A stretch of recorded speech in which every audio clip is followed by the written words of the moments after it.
Bismillahirrahmanirrahim. Assalamualaikum warahmatullahi wabarakatuh. Kaum muslimin dan muslimat dimanapun Anda berada. Alhamdulillah sejak pagi kemarin, kemudian hari ini kita mengikuti rangkaian daurah akidah, terutama pembahasan sifat-sifat Allah Azza wa Jalla yang disampaikan langsung oleh guru kita Ustadz Syekh Dr. Firanda Andirja Hafizahullahu Ta'ala. Dan tentu penjelasan tentang asma wa sifat ini adalah perkara yang sangat penting, perkara yang sangat agung karena syaraful ilmi bi syarafil ma'lum. Keutamaan suatu ilmu tergantung pembahasan yang dibahas dalam ilmu tersebut. Dan kita ketahui bahwasanya tidak ada yang lebih agung melebihi Allah Azza wa Jalla. Dialah zat yang paling agung, paling mulia, paling besar. Dan kita wajib mengetahui bagaimana cara kita untuk mengenal Allah Azza wa Jalla. Karena salah satu tujuan Allah Subhanahu wa taala menciptakan langit dan bumi, menciptakan alam semesta, lita'lamu annallaha ala kulli syai'in qadir, agar engkau mengetahui bahwasanya Allah Maha Kuasa atas segala sesuatu. Wa annallaha qad ahata bi kulli syai'in ilma, dan ilmu Allah meliputi segala sesuatu. Ini adalah perkara yang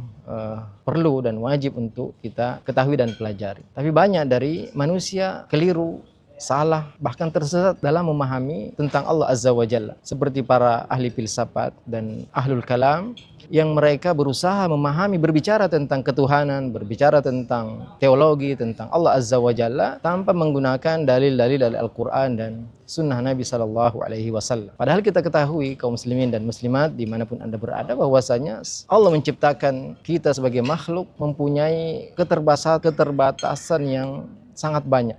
Manusia adalah makhluk yang sangat lemah, hanya digigit nyamuk saja bisa meninggal karena penyakit malaria contohnya. Sehingga semua yang kita miliki, dari penglihatan terbatas, dari pendengaran terbatas, kita tidak bisa melihat apa yang ada di balik tembok, kita tidak bisa mendengar suara yang sangat keras atau suara yang sangat kecil, tidak bisa melihat sesuatu yang sangat terang atau terlalu gelap, sehingga akal kita pun juga tidak mungkin bisa memahami kecuali apa yang pernah atau database yang masuk ke dalam akal kita. Sehingga ketika seorang ingin berbicara tentang Allah Azza wa Jalla tapi menggunakan akalnya tanpa bimbingan wahyu, maka tentu dia akan tersesat. Bahkan perkara-perkara makhluk saja banyak yang ternyata kita tidak bisa memahaminya. Seperti firman Allah Azza wa Jalla, hatta idza fuzzi'a an qulubihim qalu madza qala rabbuk. Sampai ketika dihilangkan rasa takut dari hati para malaikat, mereka mengatakan apa yang diucapkan oleh Tuhan kalian. Kalau kita ingin berusaha membayangkan, memikirkan bagaimana akal malaikat, maka tidak mungkin kita bisa sampai kepada pemahaman yang benar. Karena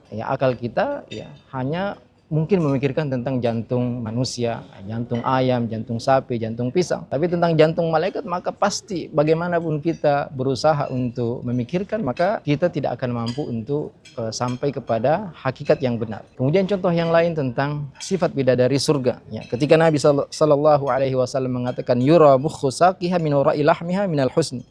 Terlihat sumsum betisnya dari balik dagingnya karena begitu indahnya.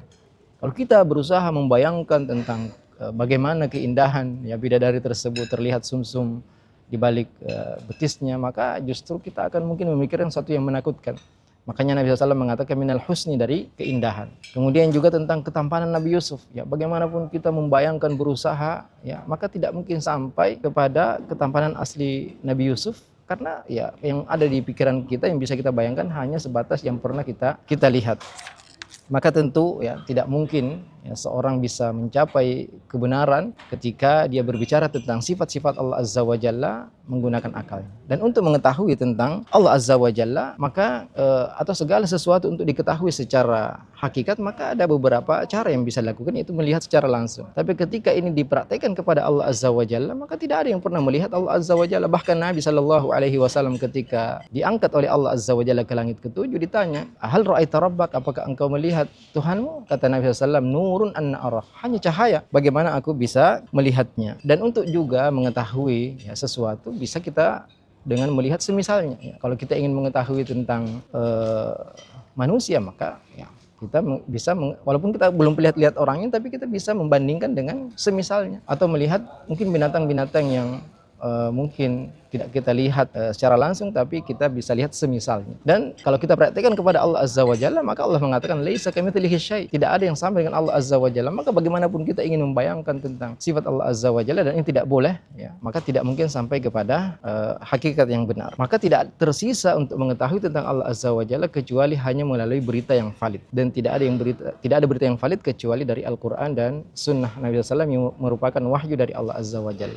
Maka tidak ada pilihan bagi kita jika kita ingin mengetahui tentang nama-nama, tentang sifat-sifat Allah Azza wa Jalla, tentang segala hal yang berkaitan dengan ketuhanan ini, ya tentunya harus melalui bimbingan wahyu agar kita tidak tersesat. Dan adapun yang dilakukan oleh para ahli filsafat yang mereka menggunakan akal mereka tanpa bimbingan wahyu sehingga mereka terjatuh kepada kesesatan yang sangat parah. Semoga Allah Subhanahu wa taala memberikan taufik kepada kita semua dan menjadikan kita orang yang bersemangat untuk mempelajari tentang nama-nama dan sifat-sifat Allah Azza wa Jalla sehingga kita beribadah, berdoa kepada Allah dengan cara yang sesuai dengan apa yang diperintahkan oleh Allah Azza wa Jalla kepada kita. Semoga ringkasan daurah bermanfaat bagi kita semua dan semoga kita termasuk orang-orang yang senantiasa diberi taufik oleh Allah Azza wa Jalla. Barakallahu fikum. Assalamualaikum warahmatullahi wabarakatuh.